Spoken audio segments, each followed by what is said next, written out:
Good evening, everyone. Welcome to the Winthrop Town Council meeting for December 16th, 2025. It's currently 6:30. We are in the Hobby Hearing Room. This meeting is also available on Zoom. The meeting ID is 84999013884. The passcode is 815411, and the phone number is 305-224-1968. I will call the meeting to order and ask for a roll call, please. Council Aiello. Here. Council DeMarco. Here. Council Costigan.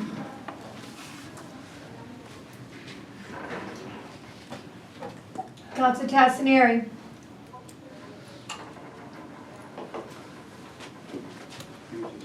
Yeah, Max is on here. You're both on. Yeah. Council Swope. Here. Vice President Belcher. Here. President Lettieri. Here. Thank you. Seeing a quorum, I'd ask please rise for the pledge and please stay standing after Vice President Belcher. I pledge allegiance to the flag of the United States of America and to the republic for which it stands, one nation, under God, indivisible, with liberty and justice for all. Please stay standing for a minute. I'd just like to have a moment of silence. We lost another great man in Winthrop, Peter Finn, passed this past week. Peter lived with dementia for a long time. He was just a great man. He was assistant superintendent. He was superintendent of Winthrop Public Schools. He was the executive director of the state Massachusetts Association of Superintendents. Raised a fantastic family. His wife Marie retired from the Winthrop Public School System. He's still active in the Winthrop Public Schools. Just a great man. He 6 wonderful children, a number of grandchildren. May he rest in peace. Please have a moment of silence.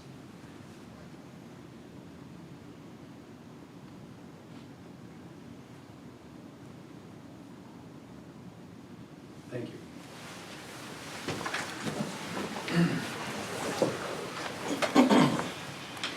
Minutes have been circulated from the December 2nd meeting. Is there a motion to approve? Motion by Councilor DeMarco, second by Vice President Belcher. Any discussion on the minutes? Seeing none, roll call, please. Council Aiello. Present. Council DeMarco. Yes. Council Costigan. Council Tassinari. Council Swope. Yes. Vice President Belcher. Yes. President Lettieri. Yes. Minutes have passed. Public hearing, we are, general information and recommendations, I should say. We're very fortunate to have Massport Community Advisory Committee, a couple of members here with us, the chair, Aaron Toffler, and of course, our distinguished Jerry Falbo. Thank you very much for coming. Give us a little update, and the floor is yours. My voice is a little weak, but before I start, I'd like to say goodbye to Joe, Robert, and Hannah Belcher. I understand this is their last night. They served our town well, all of you. My name is Jerry Falbo. I'm Vice Chairman of the Massachusetts Authority Community Advisory Committee, otherwise known as Massport CAC.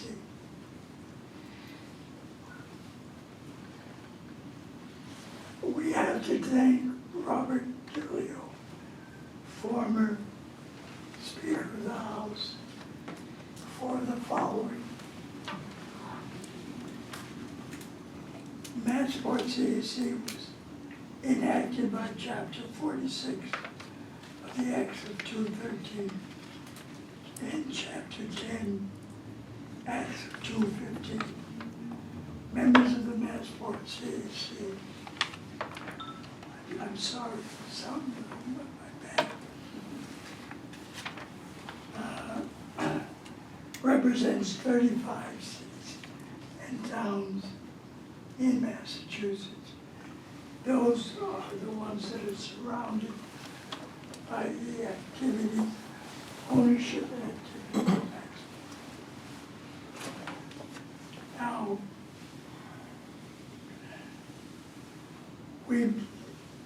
each member of those committees that I mentioned are appointed by the chief executive of the town. We did not begin operation immediately. We waited, it took us 1 year to get organized, as you can imagine, bylaws, officers, and so forth. I might add this, that sometime between the year of 2012 and 2013, I called Bob. Bob had unsuccessfully attempted to do something twice before.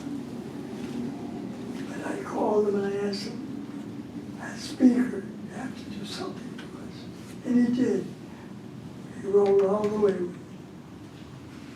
And he finished strong.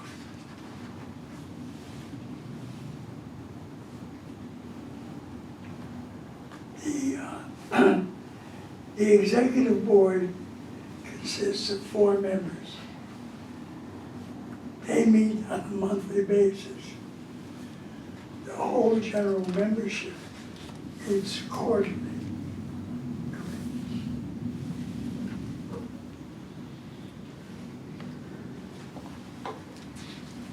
Before I introduce the gentleman who's been tremendously valuable to us, I want to say something about him. We appointed him for 3 years, and we reappoint him every year. He does an outstanding job, not only in research, in interviewing, watching Massport in its direction that it goes. And he'll tell you some more about it. But all in all, he's been a tremendous asset to us. And I'm very thankful he's been with us. That's about it, gentlemen. And I'd like to introduce our executive director, Aaron Toffler. Thanks, Jerry. Good evening, council members. Thanks for having me and for giving me some time to introduce you or maybe reintroduce you to the work of the Massport Community Advisory Committee. And I also want to thank our Winthrop rep, Jerry Falbo, for facilitating this meeting. So I'm going to go through just a couple of slides. As Jerry said, my name is Aaron Toffler and I'm the executive director of the MCAC. And I'm going to take a couple of minutes to orient you to the MCAC and to update you on the work that we're doing currently to benefit Winthrop and the 34 other communities that we represent. In the next few minutes, I'm going to just give you an overview of some of the work that we've done, walk you through the current work that we're doing on air quality in near-in communities near Logan Airport. So just to start with some background, as Jerry said, we were established by the state legislature in 2014 to serve as the voice of the communities that are impacted by Massport's operations. We currently have 35 communities across the state, ranging from Worcester, because of Worcester Airport, and Quincy and South Boston, Situate. So I think in total we represent about 25% of the population of the Commonwealth. And our mission is to serve as the voice of those impacted communities and provide oversight to Massport. So one of our first priorities our first projects, I should say, was focused on noise, which is the most obvious impact on communities from an airport. We worked with MIT, the FAA, and Massport to recommend some modifications to the flight paths used at Logan Airport in order to reduce the number of people exposed to aviation noise. So changing flight paths is a very complicated process. It involves the FAA, a lot of oversight and authority from the FAA, but we were able to make some minor modifications due to Logan's proximity to the water. So some of the flights now go over water instead of over population centers to avoid some of the noise impacts. Other than those flight path modifications, there's not a lot to be done with Massport regarding aviation noise, though we continue to be involved in advocacy at the federal level to try to reduce the level of noise exposure that the FAA considers acceptable and compatible with residential land use, which is, we think, too high. And I'm sure many of you know that when the planes go overhead, it's very difficult to go about your daily business. It's a long process that we're working on. So in addition to noise, we've started to focus on air quality impacts and climate change. And so before I go into air quality more fully, I'm just going to finish what's on this slide, which is some other areas of advocacy that we pursue. We monitor and advocate for the expansion of the residential sound insulation program, which is active in Winthrop. They have recently sort of restarted that pilot project. Homes in Winthrop have been sound insulated over the last 2 years. The project is expanding, and they're currently working to include more residences in Winthrop and East Boston in that program. There are also always development projects that Massport is undertaking. And we sort of monitor those projects and make comments on them as they wind their way through the MEPA process, the Massachusetts Environmental Policy Act. That includes any projects on Logan's campus, as well as real estate projects in the Seaport, Framingham and Braintree Logan Express expansion projects, which have been undertaken recently, which should serve to reduce some of the ground transportation impacts in local communities, and projects in South Boston at the Seaport and at Conley Terminal.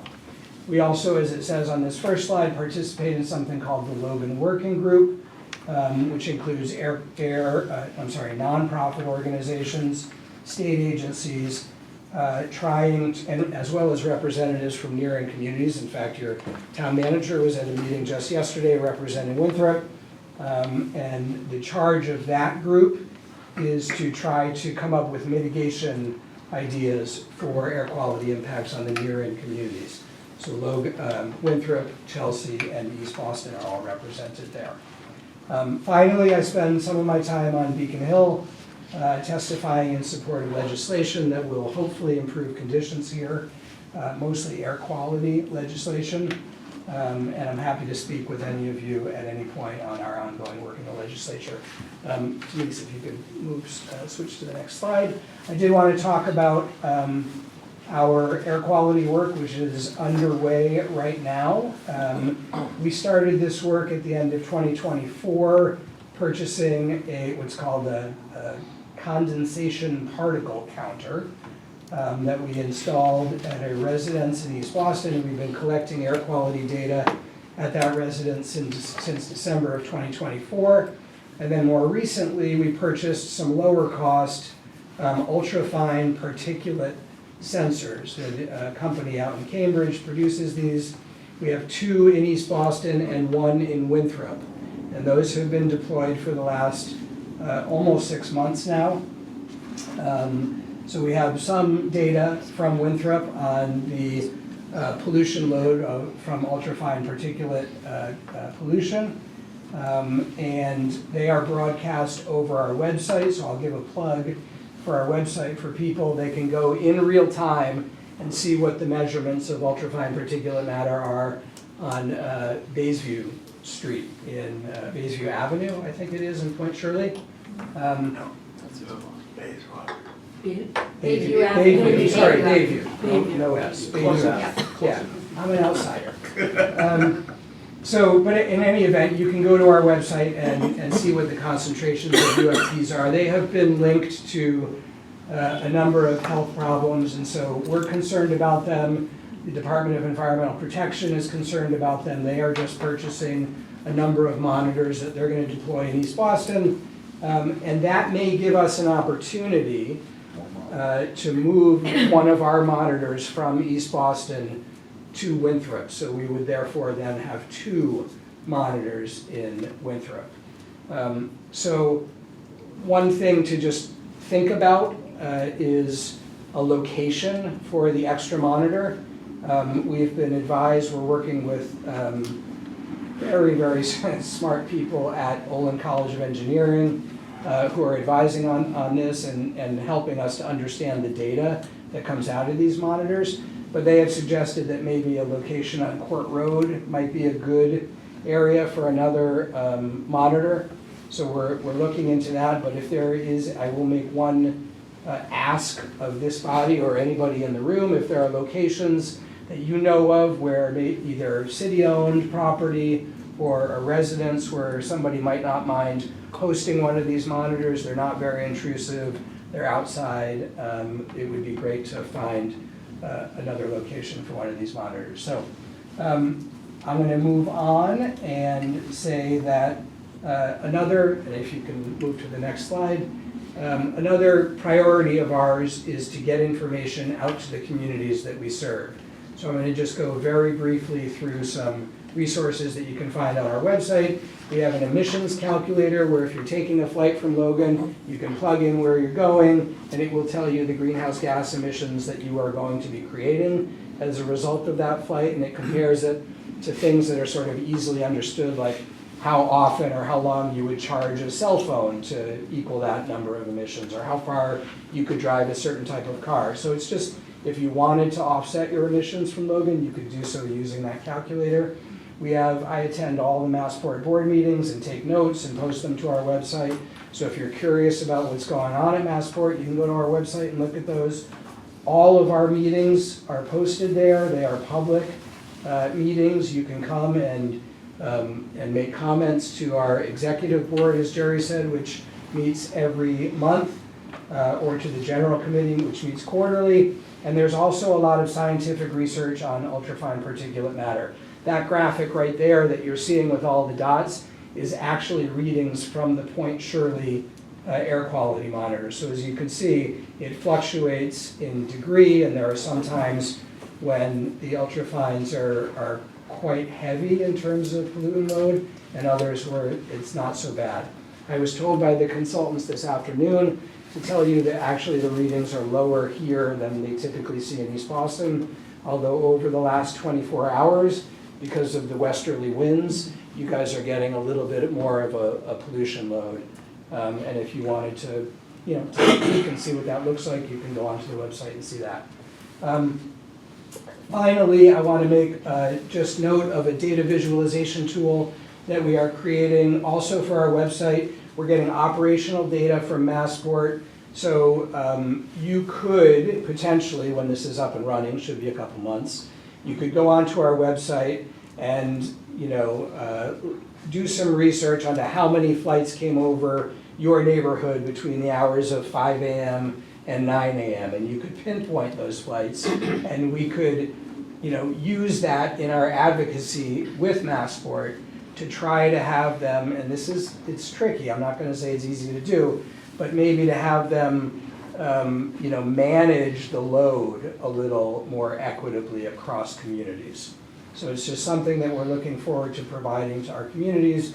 It's been a long time coming. Getting the data from Massport was not terribly easy, but and then there are, again, a lot smarter people than myself who are putting the website together. But come back to our website at some point in the next couple months and look for that. I'm happy to answer any questions or talk about the work of the MCAC, but we're happy to have Winthrop as a member, and Jerry has been serving you ably for a number of years. Yes, he certainly has. Thank you so much. And I'll open it up for the council first, and I will open it up for the audience as well. Anyone on the council? Councilor Swope? Thank you so much for coming. Sure. I'm new to your data, Yep. but I'm not new to what people have told me about particulates from the airport. So as well, it's great that you're monitoring us. I didn't realize even we had a station here. I would love to, and I have some ideas about where to put them. Great. But having said that, so now we have it. Right. So what? What do we do with it? Yeah. Yeah. So that's a great question, and it is unfortunately a long-term answer. So the federal government manages air pollutants through the Clean Air Act. There are 6 criteria pollutants, of which ultrafine particulates are not one. So at the moment in this country, we don't even have a standard that we're supposed to reach for ultrafine particulate matter. So what our goal is to try to move that conversation forward. In Europe, the WHO, the World Health Organization, has issued what's known as a good practice statement, which sets a level of 20,000, I'm going to get the units wrong, like micrograms per centimeter of these ultrafine particulates, right? We're seeing levels 60,000, 80,000, 100,000. So what seems to be clear is that there is an issue here. The long-term goal is to get the federal government and the state government to take notice of this. The state government already has, and they're deploying monitors around the state, just starting to measure ultrafine particulate matter, which is different than particulate matter. So there's all different gradations depending on how big the particles are. But unfortunately, it is a long-term project, and the first step is to monitor how much is here. The next step is to get probably the federal government to say, this is a problem, we need to develop a standard. And just as we get sicker due to this, I- what kind of data should we be collecting for all of us who are experiencing this kind of issue? I think this is the data. I think there are a lot of different types of air quality monitors. So this criteria pollutants, the ones that are regulated under the Clean Air Act, are being measured by DEP. And they have to report to the federal government what those levels are, whether we're in compliance or out of compliance. The sad reality is that they average those numbers over a fairly big geographic area. So there's not an area, I'm almost certain that this is a true statement, there's not an area in Winthrop that is out of compliance with the Clean Air Act right now. Even though you know, as part of your lived experience, that the air quality is sometimes not that good. So we have to push the government to say these ultrafines are a problem. We have to push the government to say, you know, we need to develop a standard for these, and we need to frankly push them in how they measure those pollutants, because what our ultimate goal is to get these monitors all over the place, so we have a really granular understanding of where the pollution is, so that we can say, yes, we're in compliance with the Clean Air Act, but the air over here is still bad. We still have to do something for the people who live in this neighborhood. Yeah, just it's a cause and effect issue, so we can measure that, but the truth of the matter is, also we should measure the people that are sick here perhaps because of all of this, and that's where I'm missing the link, and I'll leave it there. No, you're 100% right, and I will comment very briefly that a future goal of ours is to get epidemiological data, Yes. and marry that with the operational data and the pollution data, and then we're a relatively small organization. I'm the only full-time staff. If I could hire, but we have grand visions of working with airports around the country, which we have already started to do, to try to get that kind of a result. And to say we need to push federal regulations. So they're great questions. I'm doing everything that I can. Thank you so much. Joe. Councilor Ayala. A couple of things. First, and most importantly, just a public thank you to Mr. Falbo. 50 years you've been at this on behalf of this community, plus just outstanding work over time, and a lot of victories over the long term. I know it's been frustrating, but really, we all should hold you dearly in our heart for the work that you've done for this community.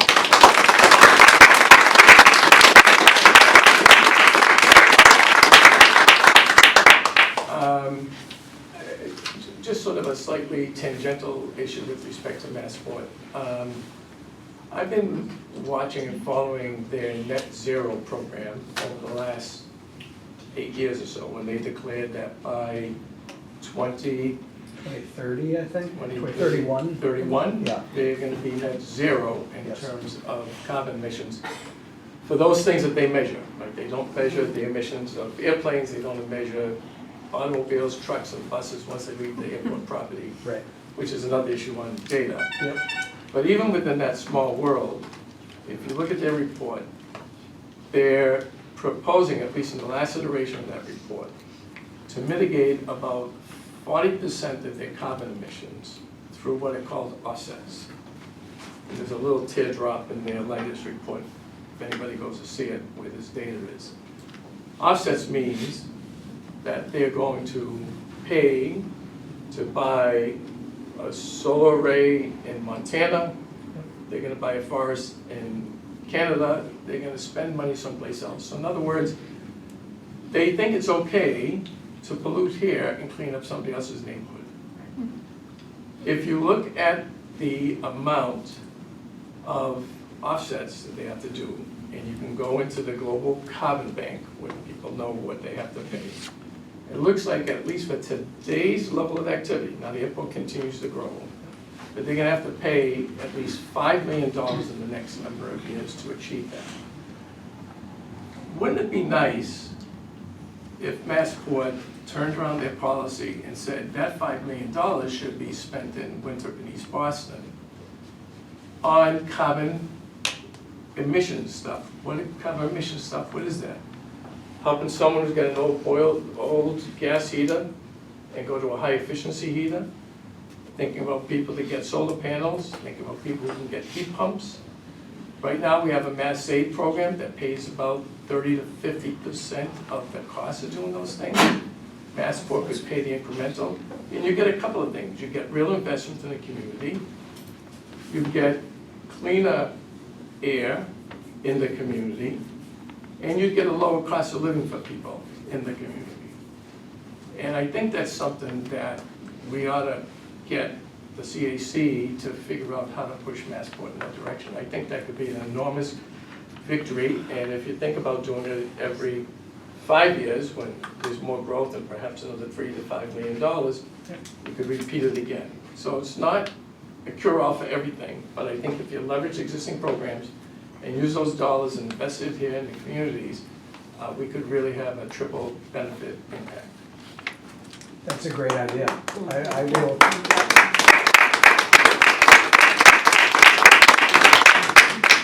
I will absolutely have that conversation. They just hired, as I'm sure you know, a chief climate resilience officer who I used to work with in a former position.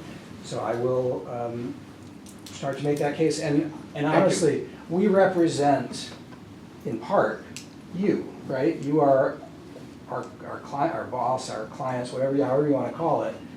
So if there are ideas, as you said, you can go to Jerry and get to me, or you can get to me directly. It's, my contact information is on the website. I have some cards here tonight if people are interested. I obviously do not have all the answers. I don't have all the ideas, but I would love to hear what people would want to see done and what kinds of creative ideas you have for, instead of paying $5 million in offsets, put that into the local communities. That makes a lot of sense.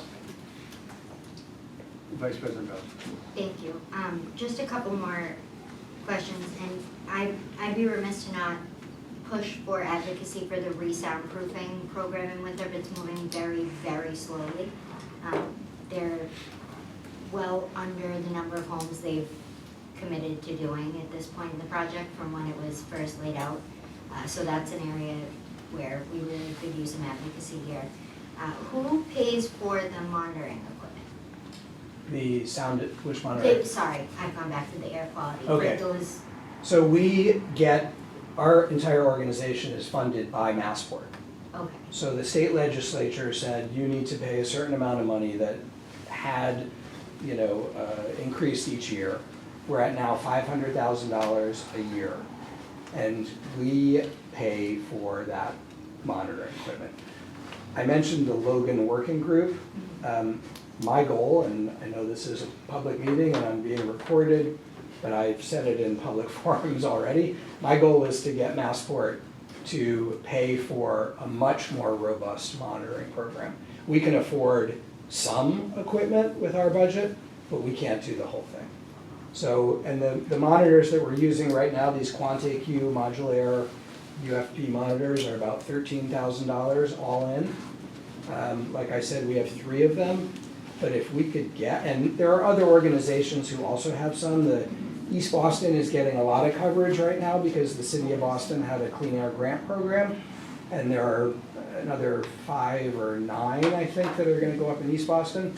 But, and so that's why I said, ironically, we're a quasi-state agency, but I think we might be the most nimble organization that's doing air monitoring right now. So once East Boston gets covered, we can take our 2 monitors out of East Boston and put them elsewhere. So we're gonna start that process right now of thinking about where else they should go.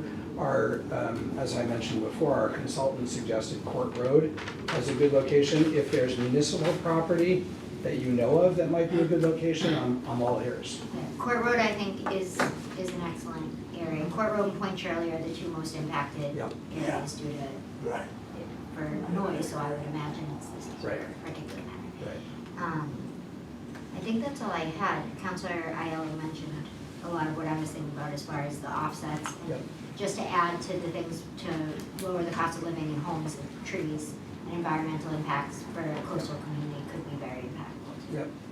Well, I will say that your town manager advocated for a tree planting funding yesterday at the meeting of the Logan Working Group. So there are a lot of people who are working on this who might, and the reason that I came here was because you might not have known that people were working on this, and we want you to know that, and we want your involvement to the extent that you care to be involved.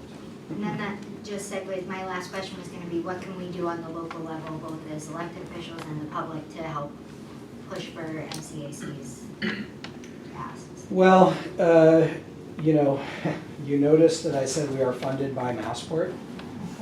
That puts us in a little bit of a precarious position, but no more precarious, I don't think, than a community where a lot of folks work at Massport, and you still have to advocate for what's right? So your just support when you're speaking with your constituents, and you say, oh, the MCAC is working on this, or if you talk to Massport and you notice our work, anything like that helps. I think we're in a pretty good position. I can't come in here and promise you the moon and stars and say that I'll get it done, but I will continue to advocate. I've been doing this for decades, working on airport issues, so I will continue to do that, and any support that you have. I mean, it's our job to help you. It's not necessarily your job to help us, but any notice or mention is appreciated. Councilor Demott? I was just gonna say, I think Councilor Costigan has his hand up on Zoom. Councilor Costigan? Yes, thank you, Council President. Thank you for the presentation as well, and Mr. Falbo, thank you for all your years of service as well. Nice to see you. A good presentation as it relates to, Winthrop finally having some type of monitoring for particulates in this town. It's been a long time coming. It's been decades. I remember when people physically went out door to door many years ago to collect data in respect to illnesses and so forth, so on. I think this is a good start, but right away, and I hate to put some salt into things here, the main wind direction, through Boston on an annual basis is from the west. In the winter it's northwest, summer it's west, and then, of course, in the summer it's southwest.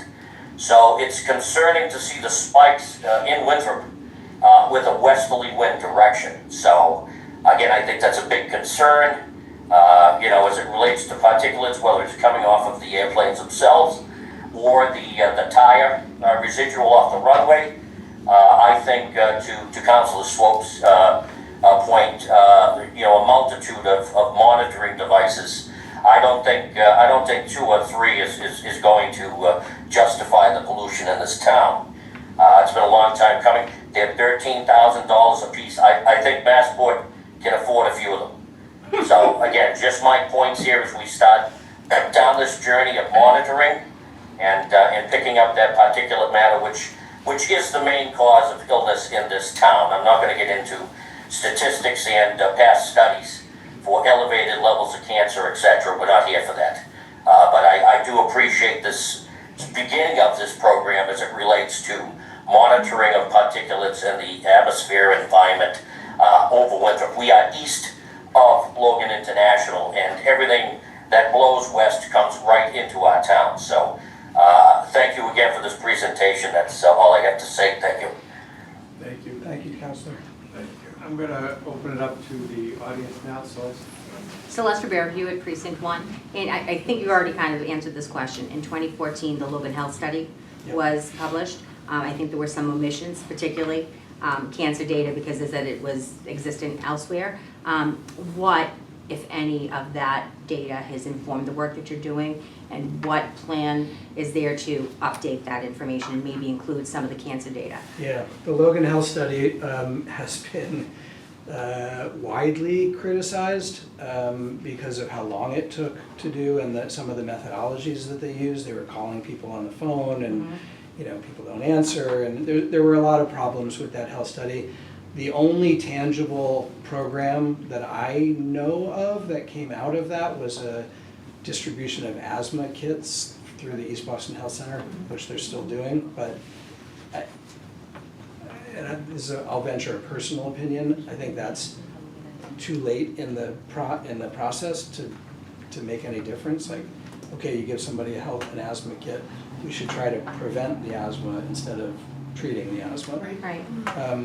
But in terms of, look, I'm not an epidemiologist. I don't even right now know where the data would come from. Probably DPH. Yeah, but we have to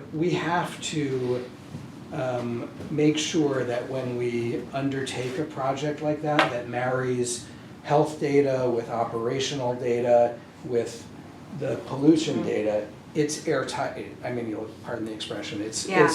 It'll hold up in court, because everything that I hear, right? I say, you guys should be, and to the point that Councilor Costigan made, we always looked at our purchase of these 3 air quality monitors as the tip of the spear. We know we can't do everything, but we want to force Massport's hand and say, look, this is the data that we're seeing. You guys should be collecting a lot more of this data, and then we can talk about what the solutions to the problems are. It's a major international airport. It's not going to go away. But I do think that there are some things that we could do once we get that cancer data or the data on heart disease and all that kind of stuff, and put together some really compelling stories about when the wind blows from the west, as the counselor said, you're getting spikes in this type of pollutant. These cause cardiovascular disease, and oh look, there's what's the term, a lot of that cardiovascular disease there. It's so we unfortunately, these are really long-term things, and we have to make the case. We have to develop the data before we bring it to them and say, you all need to do something about it. We said yesterday in this meeting that your town manager was in, we want to know how much money is available for these types of projects, because I don't want to get through a year's worth of meetings talking about all the issues and then have Massport say, well, we just can't spend that kind of money. Yeah, I mean, I don't want to be cynical, but it seems like the primary level of engagement that they're interested in is funding this kind of groundwork and not really working towards solution. And to your point, we're not going to workshop it here, right? They're going to say, well, you're also next to 3 tunnels and highways and the city of Boston, all that stuff too. But data analysis can be very sophisticated, and you can do multiple overlays. So just, I would say one last plug is to get a sense from Winthrop and other communities of what our concerns are and kind of push that back up the pipeline and say, look, I'm going out to these meetings and they're saying, we're pleased that we're doing this work and doing this level of engagement,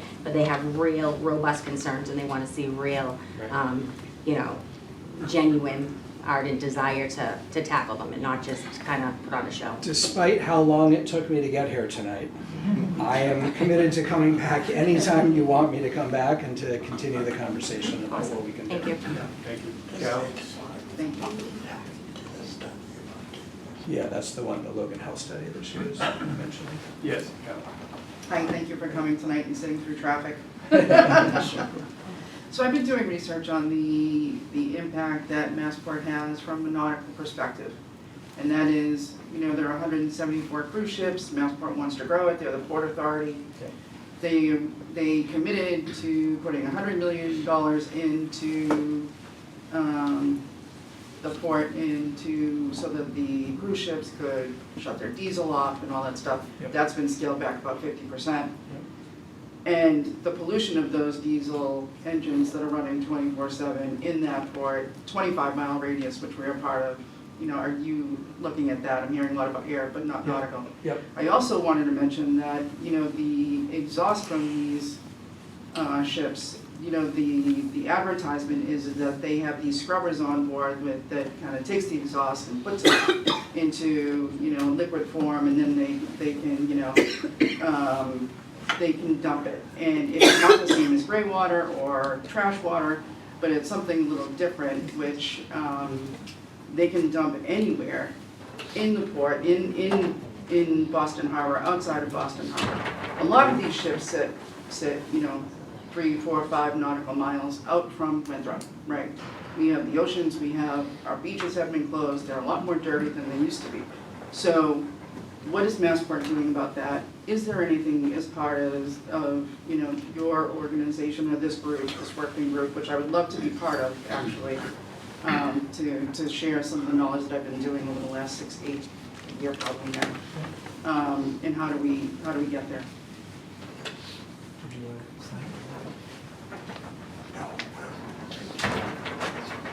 Yeah. We'll take it up with Massport. So just to give a high-level answer, yes, the maritime activities are part of our mission as well.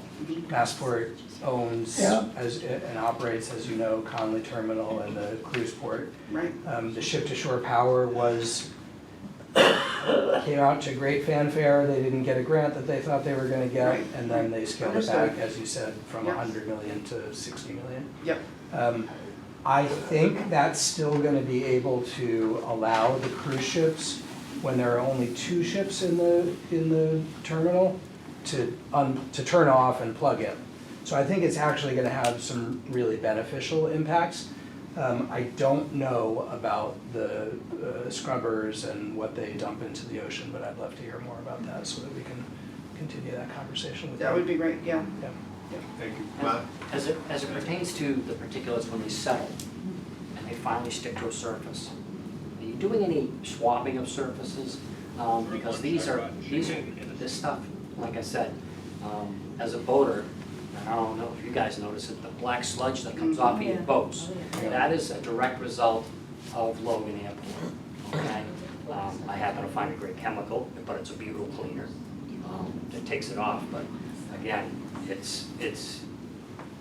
that's a problem because those are the surfaces we are touching. Right. And unknowingly, rub your eyes, lick your fingers, it's a health hazard because like anything else, anything we touch, our bodies absorb it. It comes into our bodies just through our skin, and that's a real concern. I mean, if you come and swab my work vehicle, the insides of my door jambs are black. I have a white vehicle, and that's not from traveling around. That's from this particulate. Yep. So, and also I would offer up my property for a monitor. I live on 17 Hurdlestone Road. I am in direct line sight of the jets when they're taking off in a certain pattern at full throttle with a west wind coming down my street. I'm sorry, what was the name of your street? 17 Girdlestone. I would be more than happy to. I think Marcy can speak to that as well. Okay. Thank you first. I think my guess, without being an atmospheric chemist, is that the the stuff that you're wiping off of your boat and your car and probably windowsills is the larger particulate matter, like the soot, which is the stuff that I talked about that's regulated by the Clean Air Act. We are, and again, my guess is that Winthrop is in compliance with the Clean Air, we're in attainment of the standards of the Clean Air Act. Again, still that particulate, you're talking about several on top of that. No, the particulate that I'm talking about is so small that it more easily penetrates into your lungs and your So airways. you're saying we're adjusting it? I am. Okay. All right, thank you. Yeah, and I think it's more problematic even I agree. than the soot. Okay. Thank you. Go ahead. Todd Sacco, Precinct 2. I just want to make sure I heard what I heard a little earlier. So we have to continue to monitor so that we can monitor some more, to get more monitoring, to get more data. Is that right? I think we're at it, with respect to ultrafines, I think we're at a point where the federal government and the state government doesn't even recognize it as a problem. Okay. So yes, so we have to monitor it, we have to show them that it's a problem, and then we have to advocate for standards to be written. Can you bear with me here for a second? Because I'm a very simple guy. All right, so is it fair to say, because we've been watching this for decades, Yep. and what we've heard consistently is more flights, more flights, more flights. So it's fair to say there's an increase in this particulate matter because of increasing flights as well. And we've been studying for decades, maybe not the particulate study, I'm not sure what's right or what's wrong, but there's been tons of studies going on, and there's been literally no action. I just want to say to everybody in this room, we should not count on more action, we should count on more inaction, because this is almost deliberate. And we should just ask for more money with all this data. More money. And just because by the time we get to some solution, it's going to be outdated, there's going to be way more flights, and the solution, it's like traffic. The big dig. By the time the big dig was done, there was already too much traffic for it to handle. So we should just be focusing on money and solve our own damn problems, because they don't care about us. They just simply don't. So that's another way, I'm not gonna say you shouldn't do that. There are other ways to approach this too, right? Like the town of Winthrop has an agreement directly with Massport, a pilot agreement, payment in lieu of taxes. So you are able to negotiate that agreement with Massport and ask for We could use your help though. We should be bringing you in. Listen, imagine a timeline going by as we're sitting here, and the young kids are being born, and the young kids are breathing this stuff in, and it's going on and on and on, and we're sitting there going, oh yeah, let's talk more, and let's have another study, and let's put a monitor in my yard. Yeah. Forget it. Give us the damn money and let us figure it out on our own. I don't disagree One with more that question sentiment. in the back? Yes. I just wanted to add to what Just you your just name. said. And I mean, I don't know if I heard this correctly. Oh, Jennifer Jones, Precinct 2. My question is, so you're being funded by Massport, and they gave you $500,000 to do this, right? So that's not a lot of money, right? So my thing is this, why would they be giving you money to go against them? So like, to me, it feels like, it doesn't feel like this is gonna go anywhere, like he's saying. Like, it's not gonna go, like he said, we should be going right after that. If there is something that we can do and open something up and make a new negotiation with them, that makes more sense. I mean, I'm not trying to disparage what you do, because this is what you do, but what I'm saying is it doesn't seem like it's gonna benefit us. You could definitely, I mean, there are very few communities who are in a position to negotiate directly with Massport. Well, I just. You guys are one of them. Right. So you and Chelsea and the city of Boston all have these pilot agreements. I don't know what's in the pilot agreement. I have no idea how much money you get directly from Massport. I have no idea whether it's sufficient to, and frankly, yeah, I know in East Boston, they make a payment directly to the East Boston Foundation, and the East Boston Foundation gives grants out to people and organizations in East Boston to do the kinds of things that I'm guessing you would want to do. Wash Put- our houses on. Right, put HEPA filters into schools. Yeah. You know, maybe a more robust, you know, who knows, it could be just Give us the money. a program to clean your vehicles or clean your houses. But, so, my sense is that you want to pursue every avenue. That's my opinion. Pursue ours. Yeah, I mean, I think you should go directly to Massport and say, we want to talk about the pilot agreement, and then talk to your town government about what that money is spent on. But I also think that you want to have somebody in the background also, I hate to say it, collecting data and making the case that. I'm not saying we don't need the data, Yeah, but we need you to argue with us with the data.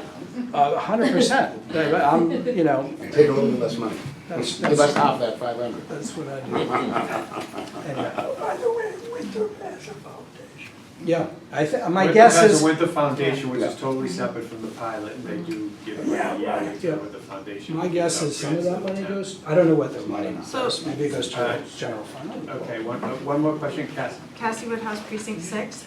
So that is something I want to kind of ask about because I've heard that the Winthrop Foundation doesn't have public open meetings anymore to discuss their like grant funding and stuff.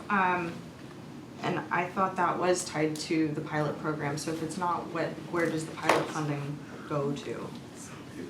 The pilot funding right now goes to operating budget for the year. It's, yeah, staffing, but the Winthrop Foundation is a totally separate organization, and there are grants available through the Winthrop Foundation. They have a website, you go online, you can fill out a form, and they hear them at their meetings. Right, but I don't Totally think those are different open from to the pilot public. program. I'm sorry? I don't think those meetings are open to the public. Yes, I believe that, and they're posted, yes. they're not? As far as I know, they're not open to the public. No. Foundation will use the pilot. I'm not sure, but I will find that out, because I know they do give out a lot of money to a lot of different organizations. My understanding is they around used to be public and they no longer are. town. Okay, I'll find that out. Thank you. And, Somebody brought a motion to not go public. I don't know who that was. on the Winthrop Foundation, I'm gonna find that out. And I will say, that I understand Todd's point, I understand Jennifer's point, same kind of issues, saying that we just keep collecting. It's not like a new issue, this is just, it's like rolling around. But I do believe also that the information helps us negotiate with Massport, right? Gives us a better leverage, right? So you have a little more leverage. What we have, and why there's a pilot agreement, is because there's land, it's because they're using our land, it's not necessarily because of this, but this helps us with our case, right? It's because 3/10 of a square mile is with the property on the runways, which is what. But I do think that the work you guys are doing helps us if we use the information, right? And so it is needed, but it is, you know, we went through, I don't know, 7, 8 fire station studies in this town before we finally got a fire station, and it was, you know, 70,000, 80,000, 100,000 for every fire study. It just kept going on and on and on. We all knew we needed it, and we finally got it, thank you to the citizens. It's the same thing. We want to be able to use this information, get this information. Because even when they did a study before and we talked about the cancer rates, they don't provide a lot of the information, and now they're paying for somebody to do a study. Are they really gonna be, if the information isn't good, are they gonna be that willing to share all this data? But that's why we really appreciate the time, Jerry, you're a rock star, and we can't thank you enough for your years of service. And it's been a pleasure having you here, and we will take you up in your offer. I hope you do leave a handful of cards here. I'm sure people will take them, and we will have you back relatively soon. And that data is incredibly important, but we have to use it properly and make it work for the Yeah, and I, believe me, I understand the frustration of how long these things take. And study, and maybe do once every 5 or 10 years. It's been terrible. Thank you again. We appreciate your time. Thank you.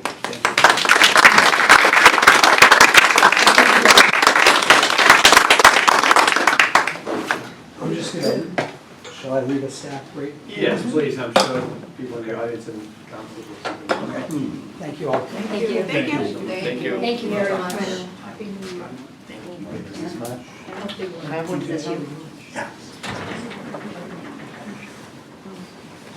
Don't horn. Put one on your roof. Denise, your glasses. If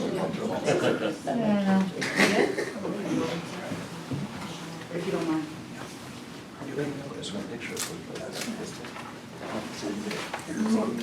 Thank you. We're going to open a public hearing. We have a public hearing that the town council adopt and the town council appropriate $980,000 to pay the cost of replacing lead water service lines. It's an ongoing program. We will open the public hearing. I'll ask DPW Director Calla to just give us some updates, and then I'll go to the finance committee and then open it up. Sure, this is our seventh, this will be our seventh lead line removal project. Each year we strive to remove 100 services. We're just under 500 at this time, so we've made good progress. It's a 10-year zero-interest loan through MWRA. It's a DEP mandate for us to continue removing our lead lines, so it's it's something that we have to do, but it's certainly very important for public health. So. Thank you. And I know Council Testner is on Zoom, but I'll ask Vice President Belcher to just, I know the Finance Committee met earlier this evening. Yep, Finance Committee met earlier this evening. Director Calla gave us the same update.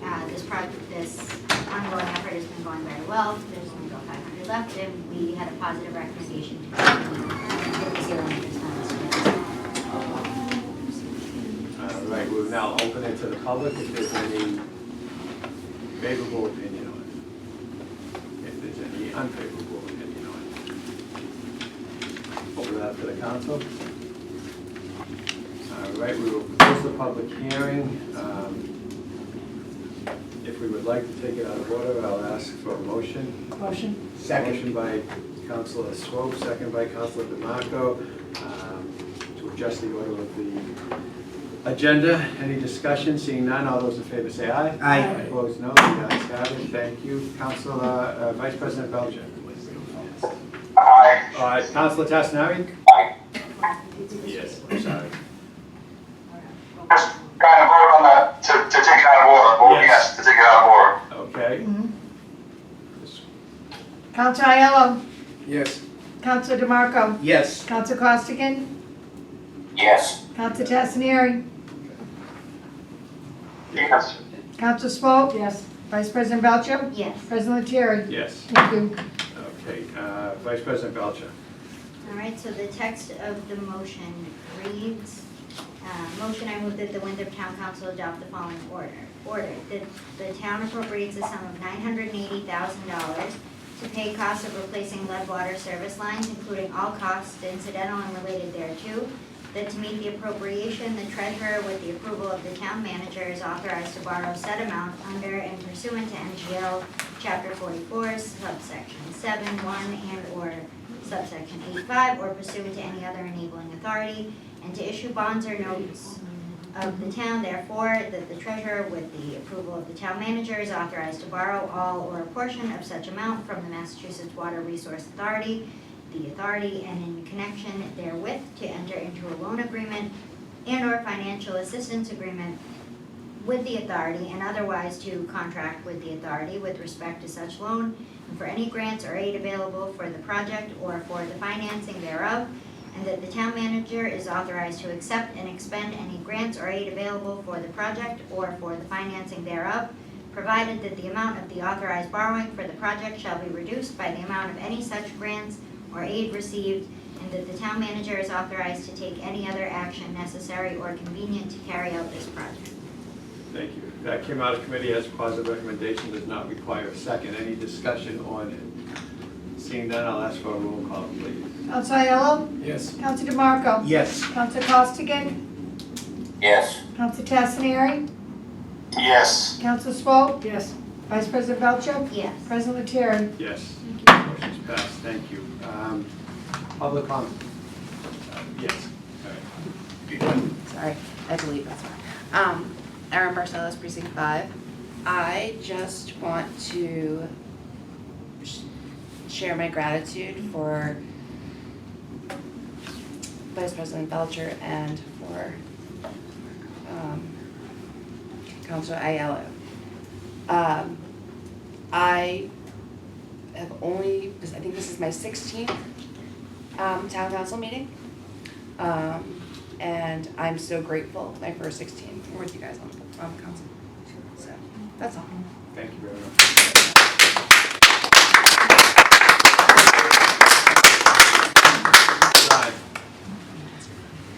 Hi, everybody. John Morgan, Precinct 4. I would also like to extend my thanks to the councilors who are leaving. Councilor Aiello and I never really had a chance to talk, but I appreciate everything he's done. It's been at least very interesting. I'd like to thank Hannah Belcher. The day she started, she took off running and never stopped, and I hope that you're able to take some time and relax and enjoy yourself, but I hope you never give up your ambition to come back to the council. Rob DeMarco, at the last council meeting, the public comment said it all. You speak from your heart.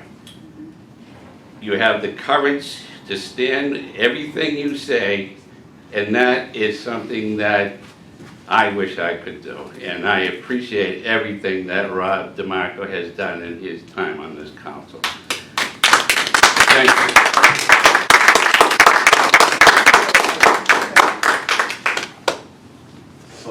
Celeste Farrow Hewitt, Precinct 1. So I'm also a member of the Climate Commission. As folks may be aware, this week, late last week, we submitted a request to Town Council to consider putting forward a motion to do a set-aside to take action on the Morton Street.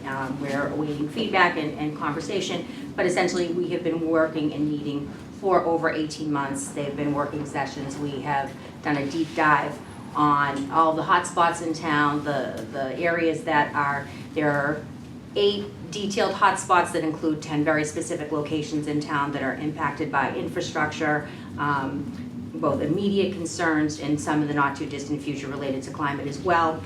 We've kind of put a dollar number around. We've all heard, especially during our very robust election season, about $80 million.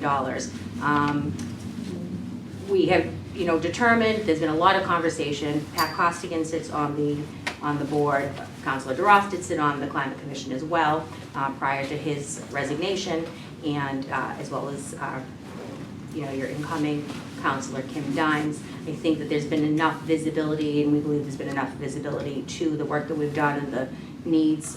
So we really look forward to an affirmative response, some kind of actionable response from Town Council. There's information floating around. I think we've been posting it on social media. There have been a couple of articles, and we did submit a letter to the transcript. So if there are any questions, you can also email the Climate Commission. So we have been pausing our meetings. We will have a full schedule for the coming year, but we are looking forward to a response from Town Council. So that's that piece. And personally, I would like to thank Councilor Aiello for your incredible leadership in town, and even personally to me. You will be missed on Town Council. Hopefully we'll have a lot of opportunity to have your input and benefit from just your knowledge and your desire to really see the best for town habits. So thank you so much. Thank you, Councilor DeMarco, for your heart and your sincerity in all that you do. We don't always agree, but just thank you. Thank you for your commitment to town, and wish you all the best. And to Hannah Belcher, I see nothing but incredible, incredible stuff for you in the future. Enjoy this respite, because there is no rest for the weary. Thank you so much.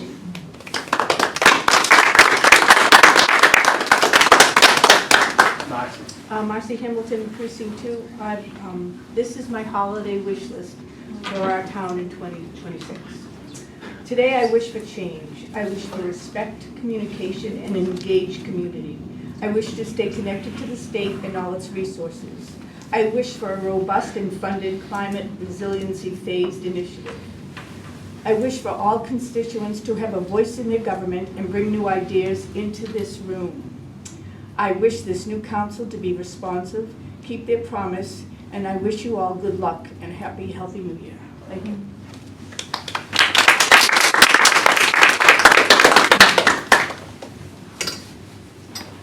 Cassie Woodhouse, Precinct 6. I want to thank the outgoing counselors for all of your work. And I know that Hannah has earned rest. However, I don't want her to have rest as part of the Affordable Housing Committee. I really valued working with you, and I hope that we can keep you on that committee as a citizen who does live here in, you know, multi-generational housing. It's one of the many varieties of affordable housing that exists, and it's important for your voice to be a part of that. And I do want to remind the council that please, we need someone representing us on the North Suburban Consortium, because while we are not building affordable housing here, we do have home funds that are federally allocated that get distributed through that committee, and that is one way that we as a community can contribute to affordable housing, even if it is not built here. And it does give us a very important ability in the future, if we do have a project here, to advocate for that project within our community, but it has to start today so someone knows how to do that in the future when we have a project. Thank you.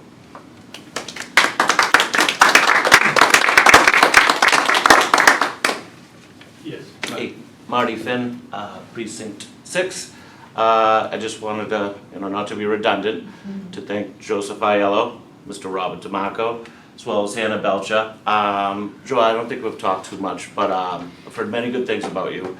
Rob DeMarco, we've talked many times. Hannah, it's just nice to be able to talk to you guys amongst town, walking my dog, or, at a function or something, and just be able to talk freely with you, and that goes a long way. Thank you.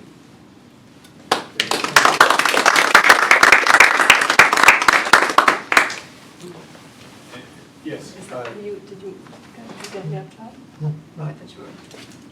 I didn't want to upstage Tom here. So Lisa Alberghini, Precinct 6. I also want to thank the councilors who are leaving us tonight, and I make a couple of comments, in particular, Councilor Aiello. You have shown the utmost professionalism, accountability, creativity, and commitment on countless issues, bringing your expertise, experience, and wisdom. And tonight's comments about Massport and the offsets is a perfect example and point. So I wanted to point that out. You've also pushed this council further than anyone in my 40 years of attending these meetings, and have asked responsible questions, proposed new solutions, and called for transparency, so that there's the best possible outcome for all Winthrop residents. So thank you for that. And finally, for Councilor Aiello, you've called for decorum. In my view, lack of decorum is perhaps the greatest tragedy in government today, so that takes courage, and I want to thank you for that. Councilor DeMarco, I have to echo what everyone has said about your heart, and that you speak from your heart and have passion. And although we haven't always agreed, often haven't agreed, I do appreciate your commitment and your time here, so thanks for that. Vice President Belcher, you have more passion and love for this town than any local official I have seen in decades, and I mean that. It's remarkable, really.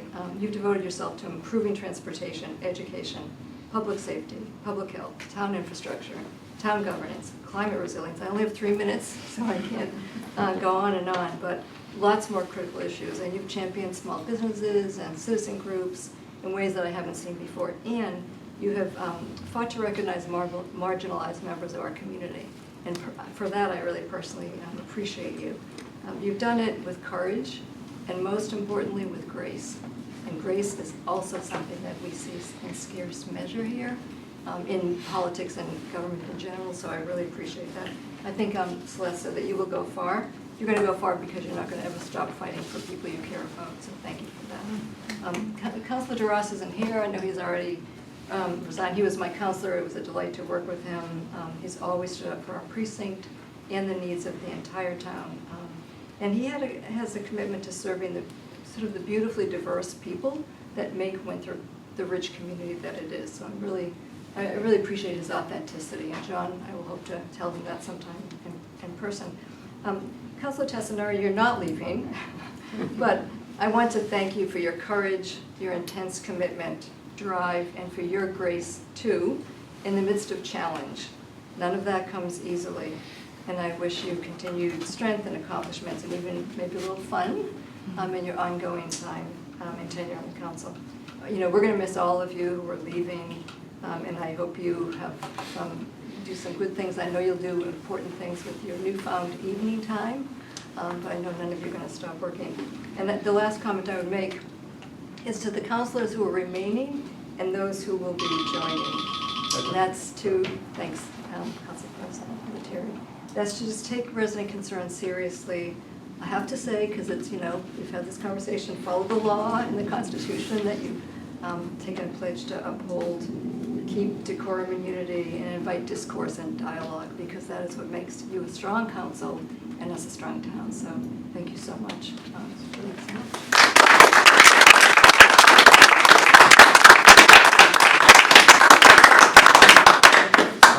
Tom? Yeah, Tom Dedarian, Precinct 3, and yeah, thanks to the overworked and underpaid councilors. But as tree warden, I want to make a pitch for trees. Now, that wasn't a pun with pitch and trees, but, and I won't bark at you. But there are trees in town that are older than Logan Airport. And, you know, they're this big around.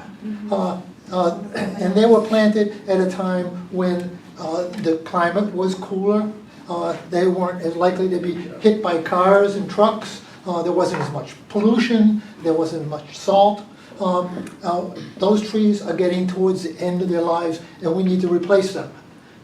And to do that, we know that money doesn't grow on trees. But money grows trees. So it's great that Tony's working on Massport to get some money from them. So we could use some money for things like watering trucks.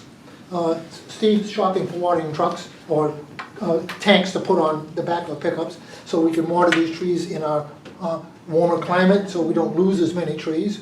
I'm learning from other tree wardens in the state that the average expenditure on trees in towns is $10.77 per person to purchase, maintain trees in towns. Now we can do the arithmetic in Winthrop. I think we don't come anywhere near that. We are losing tree cover, and we'll continue to lose tree cover as these big old trees leave us and we replace them with 1.5-inch trees. And that's going to take some considerable effort. So if I had my hat, I would pass it around. We need some money from somewhere.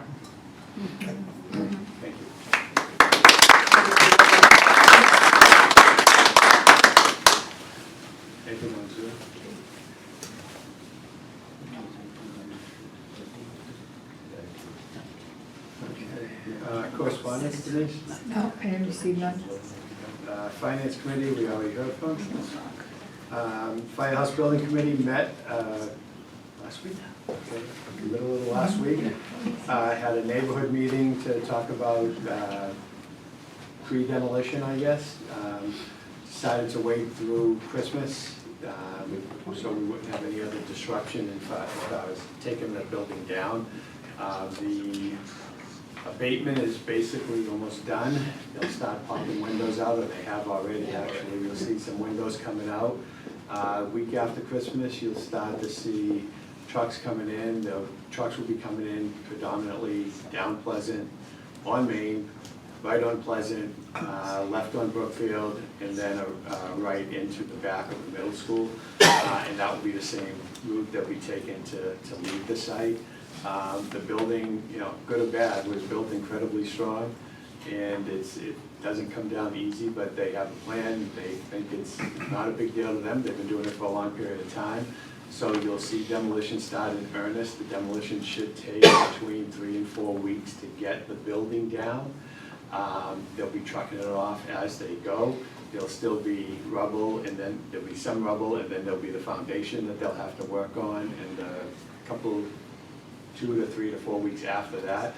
And then you'll basically see a relatively clean site. The fence will maintain around it, because we want to make sure it's a safe area, it stays safe. We don't want kids going in there, or adults, or pets, or whatever. We've also working on pest control and overbaited, actually, even before we've started the demolition, so we're trying to stay on top of that, trying to stay aware of the neighborhood concerns.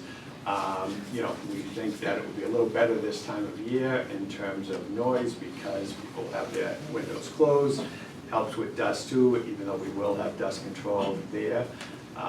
As we get towards spring, you'll see more public meetings concerning architecture of the building, look of the building. We have 3 different versions that were shows to the Firehouse Building Committee, where you know, we're trying to be very aware of the height of the building.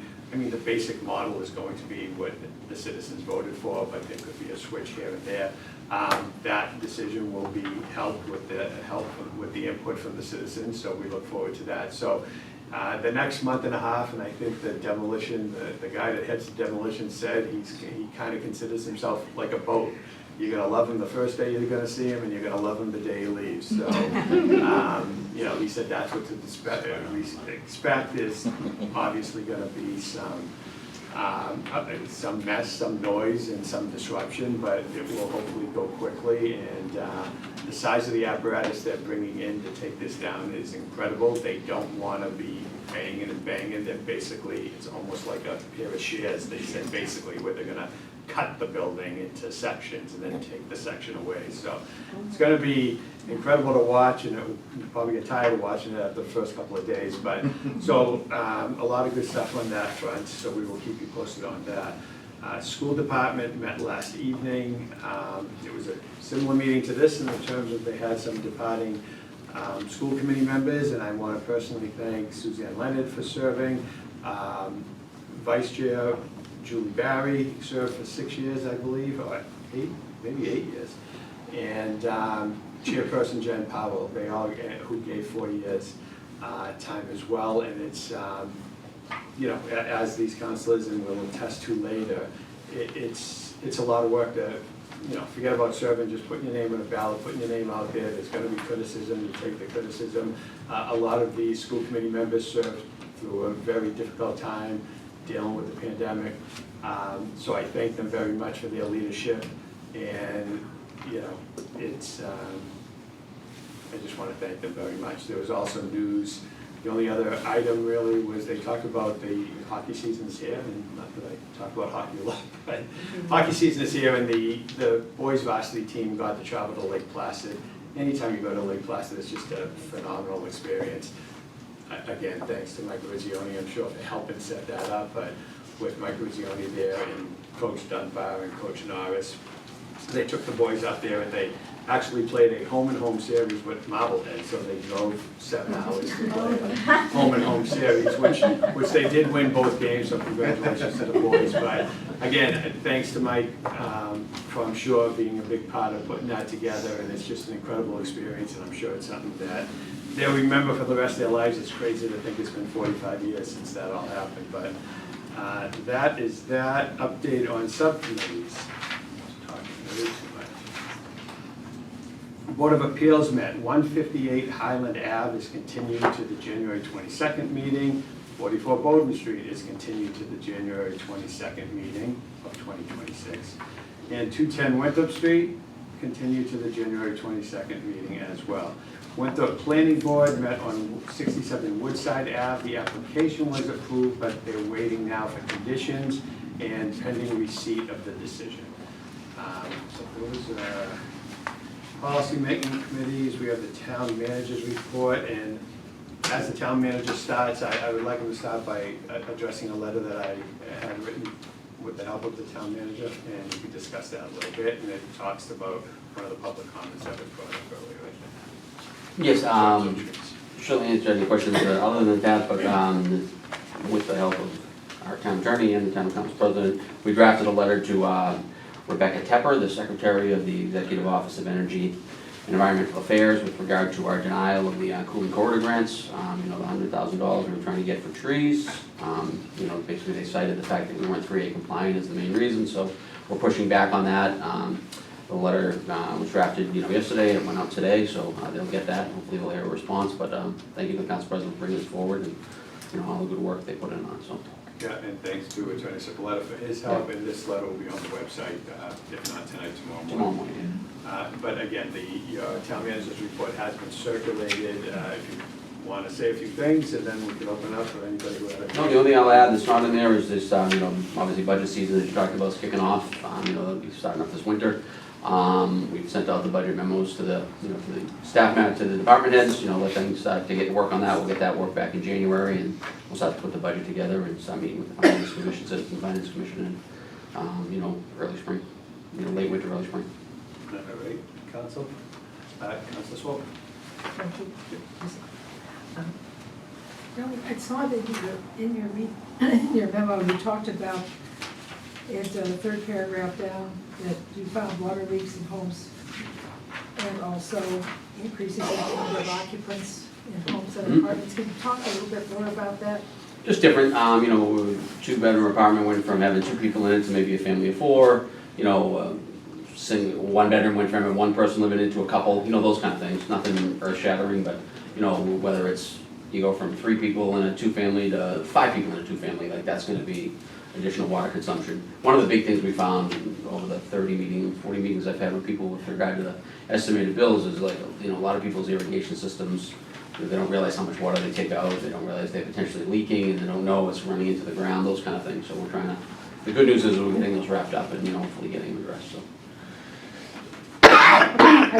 But also, it's the increased use of water because of the increased number of people that are living there. Yeah, and that fluctuates. Some of them went down, right? Some of them went from 5 people to 3, and But you so. mentioned these went up, so I mean, you mentioned more than. No, right, but there's a lot of different reasons why bills go up. I guess that was sort of what I was trying to get at with that point. I don't know if you're trying to say there's people living there illegally or increased, but that's not what I'm finding. It's just Actually, it's. I was just asking Yeah. about the number in population, because we don't really see Right. that reported out. So I don't know if it's just in the middle of a census that we, maybe we'll see it the next time. Yeah. The census data that comes out. I say those numbers fluctuate, right? That they went up and down in a lot of cases, so.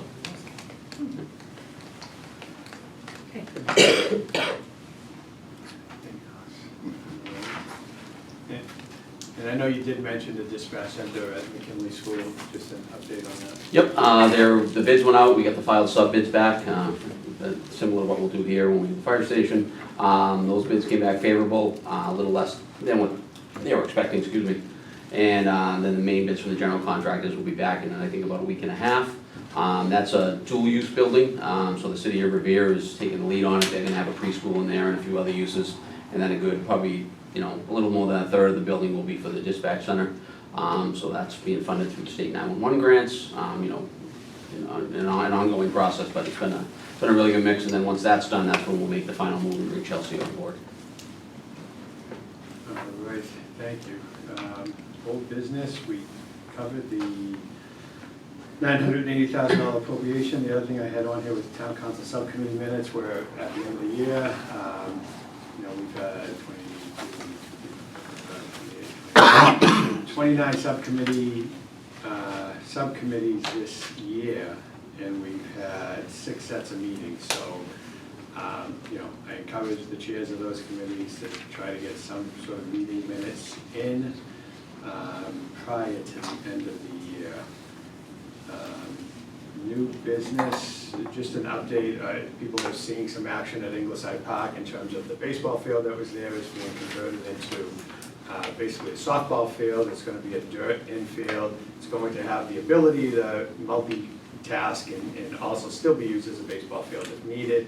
The maintenance should be a little bit easier, and it should be used a lot more. It's going to be the new home of the Winthrop High School girls softball team, and hopefully we can get a lot more use out of the recreational space that's down there. You'll also see some work going on at maybe one of the tennis courts. You saw, I heard people were measuring and this and that, where, the success the town's had with pickleball has been incredible, and the support that the leagues have had, and it just keeps continuing to grow and grow. And I know because I could hear the balls banging early in the morning, but it's just fantastic. It's great for exercise. It's just a great sport. It's incredible that somebody invented that years ago, and now it's just taken off. But what we are doing is adding an additional 2 pickleball courts to that 1 tennis court that's over there. So if you see that, that's also going on. Anything else on the other side of Park on that? No. Okay.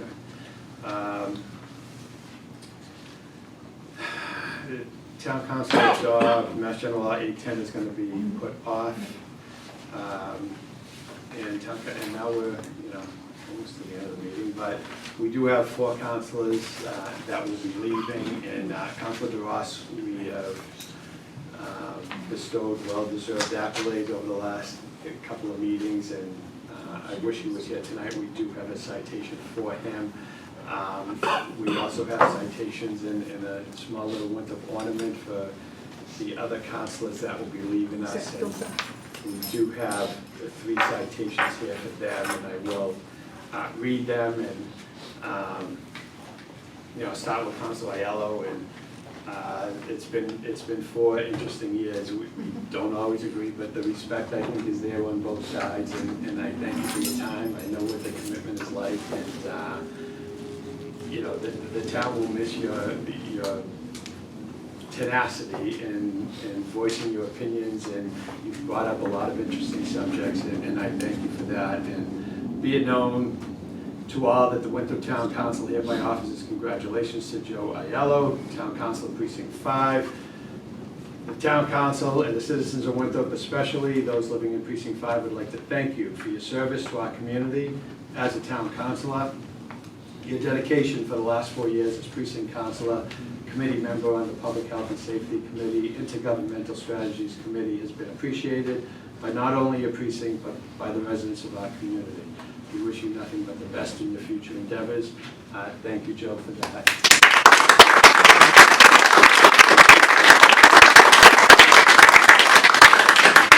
Councilor DeMarco, it's been, I think Marcy made the comment at the last meeting about your heart, and it's been echoed here many times, and it's true, right? It's the best way to recognize what you brought to this committee. Your heart is unwavering, your love for this town is unwavering as well. We wish you also nothing but the best. And you never know what the future brings for any of us, right? Maybe someday you're back at this table.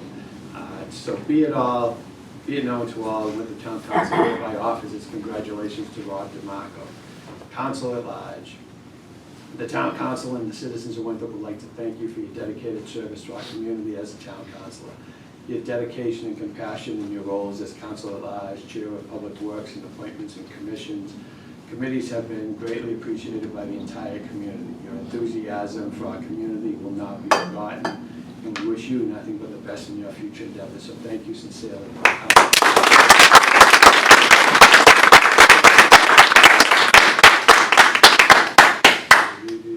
And to our outgoing Vice President, Anna, it was said earlier, you came in, and I think you were a little nervous. I can remember campaigning with you in your Precinct 3 endeavor 4 years ago, and standing with you at the DeLeo Senior Center and holding signs. And you came in and you took the ball running, and your list of committees is noteworthy, which I will attest to here, but you never shied away. You were always there when we called on, and you were called on in many capacities, and I thank you for that. You were a 2-year Vice President, as well as Precinct 3 Councilor, and you should be incredibly proud.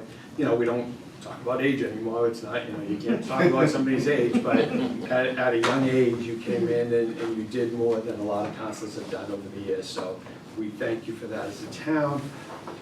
And be it known, that's the thing about getting old. I have my contacts on and I didn't have my glasses, so now it's hard. Be it known to all that the Winthrop Town Council hereby offers its congratulations to Hannah Belcher, Town Council Vice President, Precinct 3 Councilor. The Town Council and the citizens of Winthrop, especially the residents of Precinct 3, would like to thank you for your dedicated service to our community as a Town Councilor.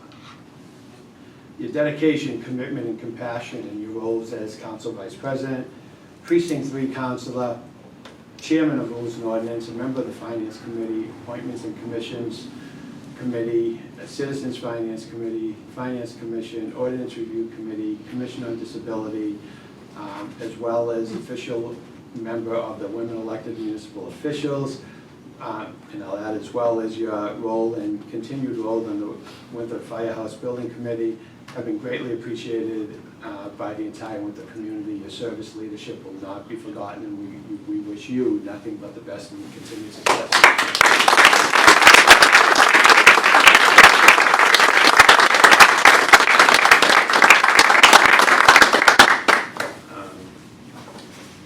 And I would ask if the councilors would like to say anything as they leave.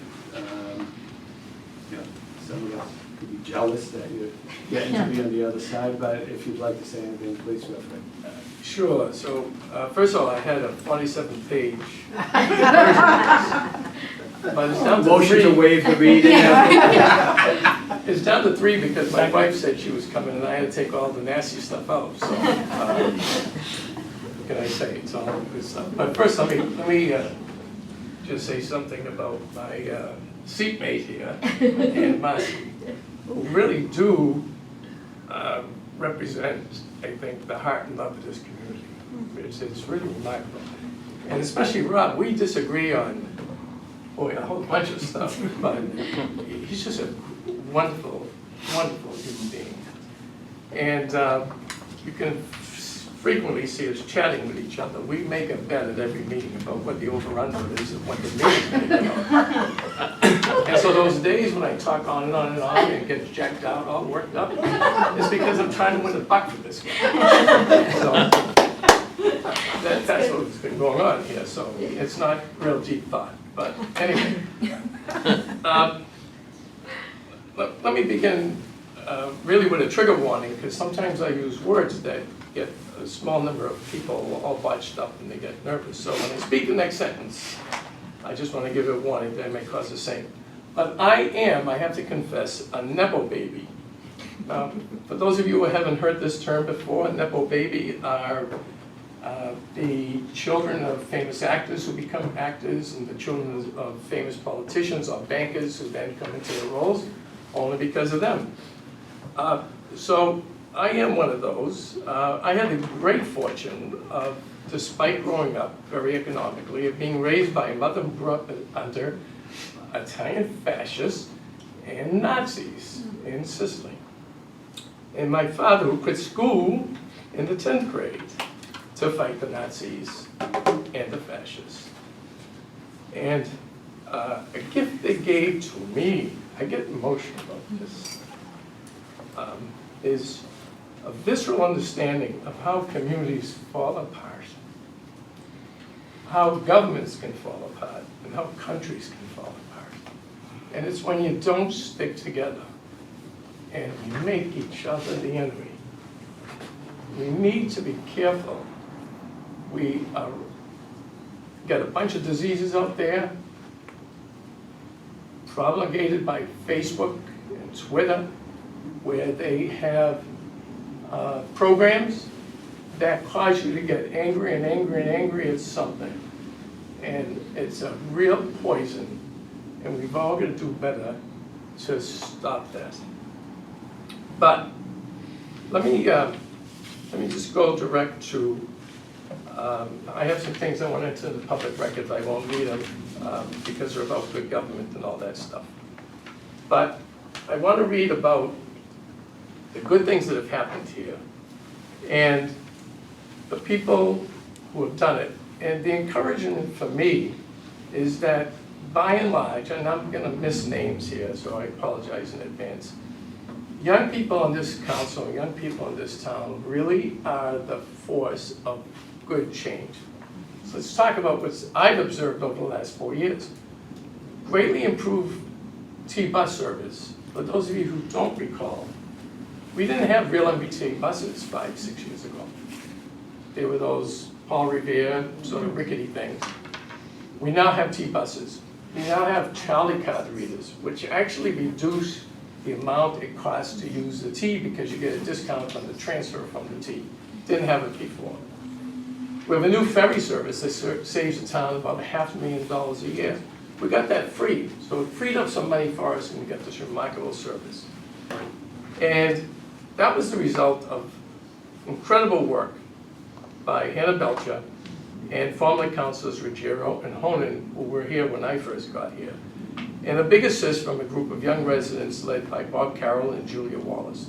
Safe streets, more crosswalk lights, electronic speeding signs, sidewalk guardrails, all implemented by Steve Keller over the last 4 years, but really came out of the advocacy of Councilors Honan and Councilor Munson. We have them to thank for making our sidewalks and our streets safer again. Capital plan reformation, this sounds like geeky stuff, but we never actually followed the rules of engagement under the town charter, how about to put a capital plan together. Now you can go look into the capital plan and you can see what's going to get spent on what and what the source of that money is going to be. You can actually measure how much does it cost us to do X linear number of feet of pipe or sidewalk or whatever, so that when you measure something, you can figure out how to improve productivity. Steve Caller's been a big piece of this once again, so thank you for all the hard work you did there.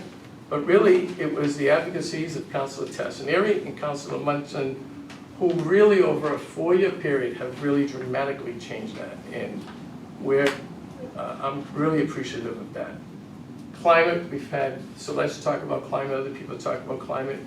Wouldn't have happened again without Councilor DeRoss, Councilor Hyatt, and thank you to Norm Hyatt and Anna Larry and Celeste Ribeiro, who have really, really stepped up to make sure we understand where we are with that, and it's not a pretty picture.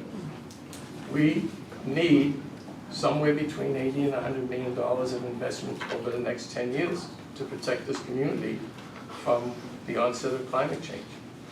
Hannah Belcher and Steve Ruggiero for updating our Airbnb laws to make our community safer. You now know, the police know who is responsible for managing each of those properties. They have to be available 24 hours a day, and we have a way of understanding who's in that Airbnb down the street from you, okay, as opposed to them being a total stranger. A huge improvement in our lives and in our public safety. A couple of citizens groups, among many, Friends of Belle Almage and Mothers Out Front, the new energy program that we got instituted, contributions on climate change, contributions in helping us with dealing with Logan Airport. And finally, and I know this is not popular, the planning board for creating a wonderful 3A. Now, we may never pass 3A, but the fact that they have a fantastic Plan B, that if you ever think you need a Plan B in this town and you decide to change it, we're running out of options, folks. The last breath of trying to repeal it has failed. Enough signatures weren't captured. And we've got to think serious about it. And I think if you ever go in that direction, a bunch of volunteers in this town, working on behalf of the citizens of this town, have created a Plan B that was infinitely better and more protective than any other 3A plan in the entire 178 things. So their technical work was really outstanding. And whether you agree or not, whether you want to pass it or not, I think we need to have great appreciation for Chris Voice and that council. So I add with this, there's a lot of great energy coming out of the younger people in this community. I think you've got to get all the voices into this community to make us stronger. We heard a couple of statistics, and I think I got it about right, that in the schools today, about 30% of the kids come from families where English is not the primary language spoken at home. We have to figure out how to reach out to them, to make sure they're sitting in the room, to make sure they're voting. One of the worst things about life, about safe communities, is having people feel like they're isolated into a pocket. That's where bad things happen. And I think we've got to find a way. It's difficult when you're a town of this scale, and we may have 4 or 5 different languages to have to deal with, to figure out how to communicate with people. But I think that's a special effort that maybe can be done jointly with the schools. Maybe there's a special committee on that, but we've got to figure out how to get everybody involved in the future this time. But it's been a pleasure. 40 years goes by sometimes fast and sometimes slowly, but thank you all.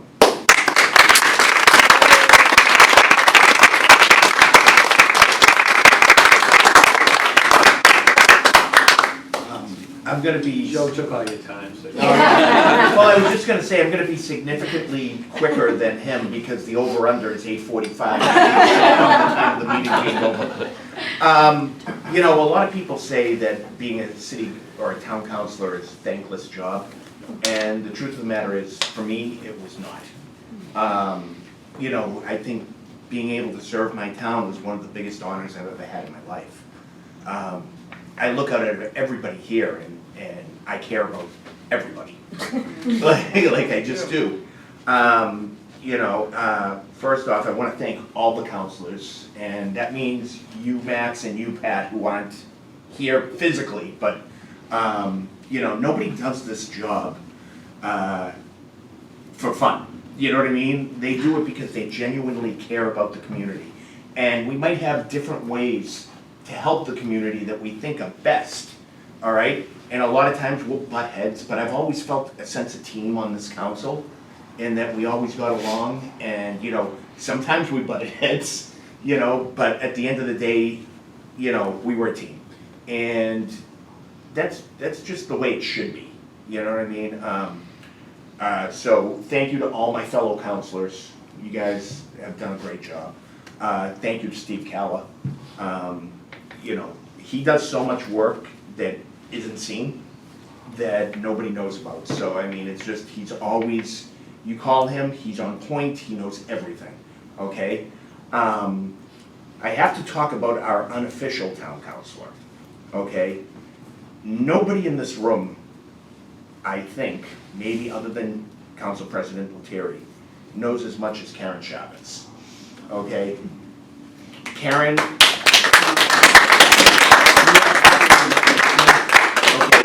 I was disappointed you didn't get to sit behind this table with me, okay? You should have been up here, okay? So I just wanted to give a shout out to Karen Chavez. And finally, to the new counselors coming on to the council, okay? There are a lot of big button issues. Like, we've talked about 3A for 2 years, okay? When was the last time somebody made a motion to put in a crosswalk over here? Or somebody made a motion to spend $50,000 to bring on another recovery coach? These are simple things that will pass 8 or 9 to nothing. It's low-hanging fruit. So don't focus so much on the big button issues. Focus on what you can get done now. Because there's a lot of stuff we can get done now. And you know, at the end of the day, you know, when my time on the committee, I helped get 2 playgrounds built. I got a crosswalk put in on Revere Street. I got bars put in at the beach down on Nahant Ave. Got a new firehouse coming in. We got more money for the school department. So at the end of the day, I feel blessed because I made this town, I believe, or helped make this town a better place for my kids. And that's what it's all about. So thank you all.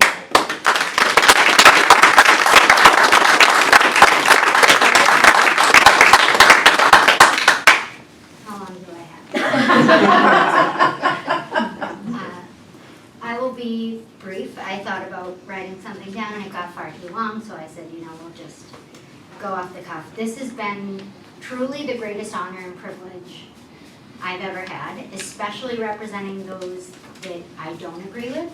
And to the incoming counselors, that is what I've learned the most from. So those conversations are really special to me. When you talk to people who you're like, they're over here, I'm over here, we're never gonna meet in the middle. There's always a way.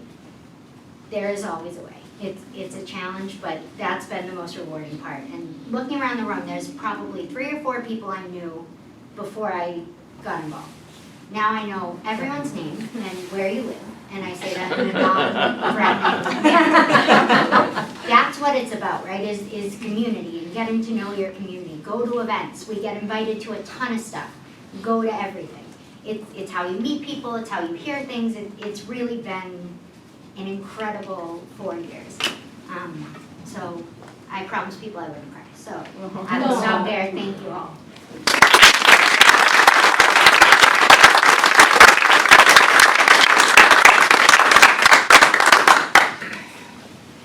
All right. Sure. Thank you all for your work. Joe, I know we've disagreed on some things, but your ideas are often really insightful, and you have such in-depth understanding of many of the things about this town, so I appreciate that.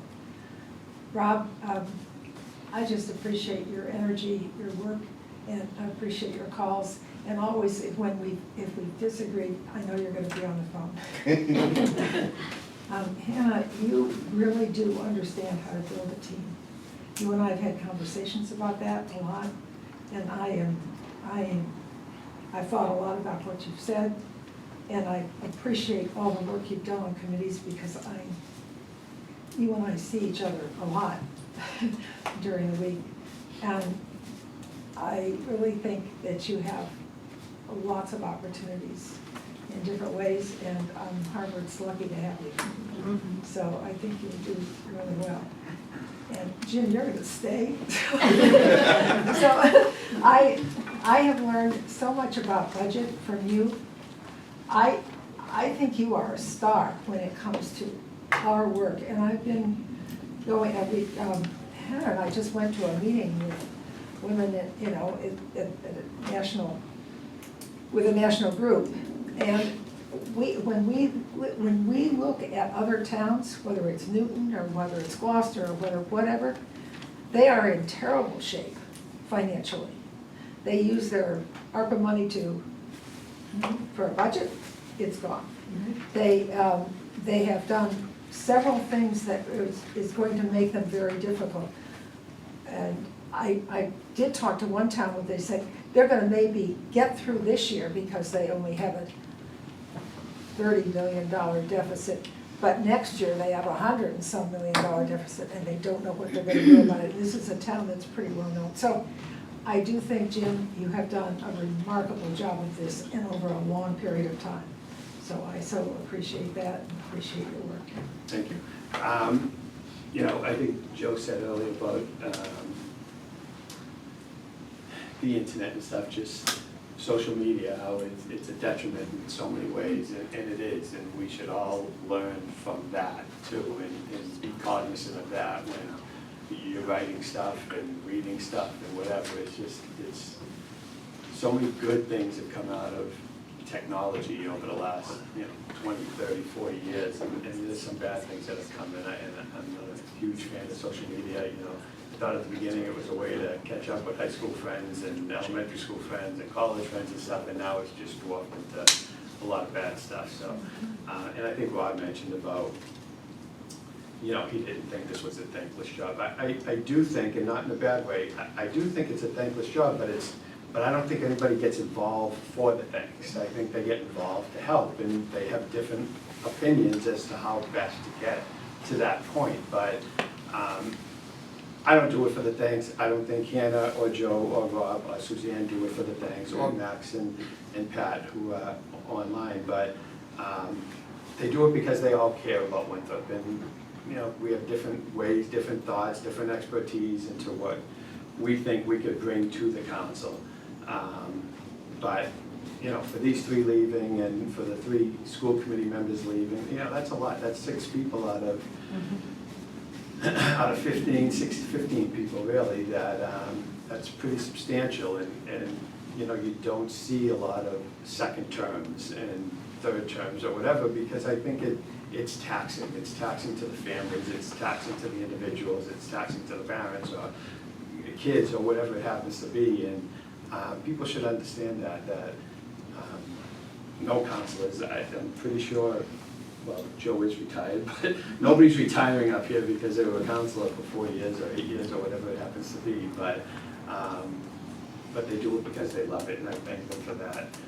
Agree, disagree, whatever, I thank them for putting their time out there and putting themselves out, because it is a public position, and no matter what you think, it is public, and you get criticism, and on a good day, 51% of the people think you're doing a good job, and on a bad day, at least 51% think you're not. So, again, thank them for their service, as well as the school committee. Public relations, there's a menorah tree lighting ceremony. It says the Highlands, but I believe it's at French Square. French Square. French Square. You said public Oh, yeah, comment. we'll get the, well, I'll Good do catch. this out of order for one second. Yeah. We do have, and I believe it is at French Square, not at the Highlands. Yes. Whoa. And that's tomorrow Oh, night I'm at sorry. 7 p.m. And we do have the first council meeting for the new council and swearing in for the library trustees and the housing authority and the school committee.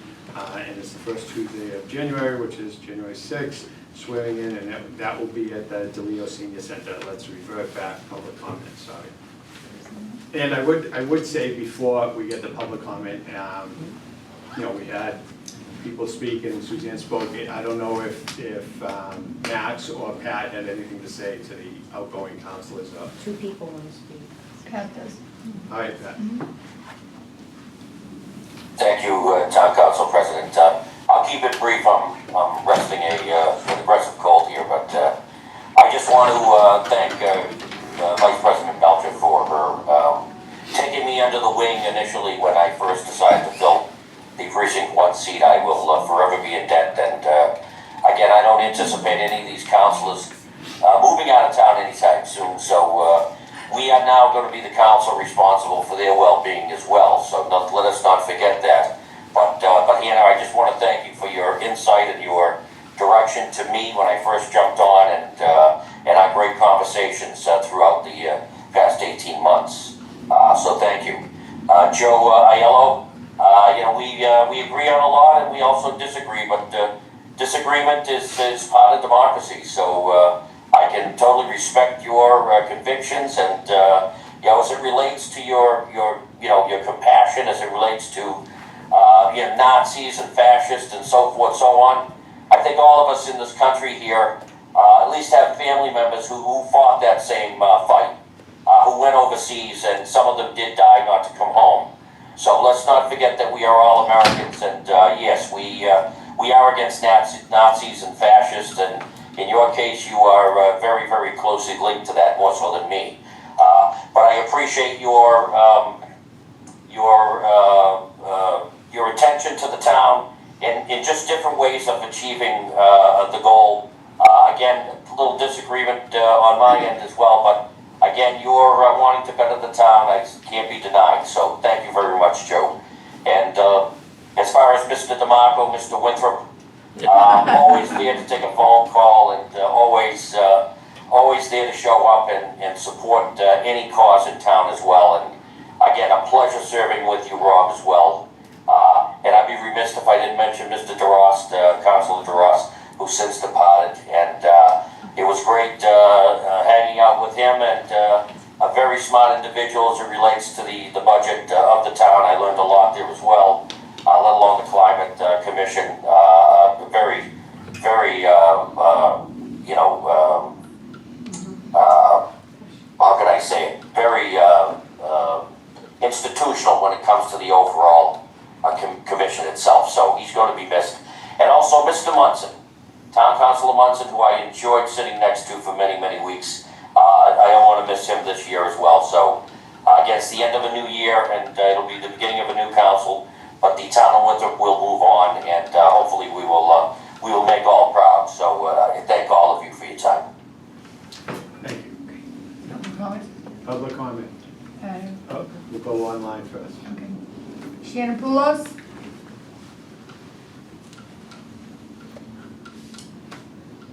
Hi, Shannon Poulos, Precinct 3. I just also wanted to reiterate my thanks and admiration and appreciation for the outgoing councilors. No matter whether we've agreed or disagreed, it takes a lot of time and energy. I've seen it firsthand, and again, appreciate that. I think there's been a lot of talk within the community, whether it's been at town council meetings or online, and as much as people hate social media, it is here, and we have to acknowledge it's here, around words like leadership and decorum and transparency.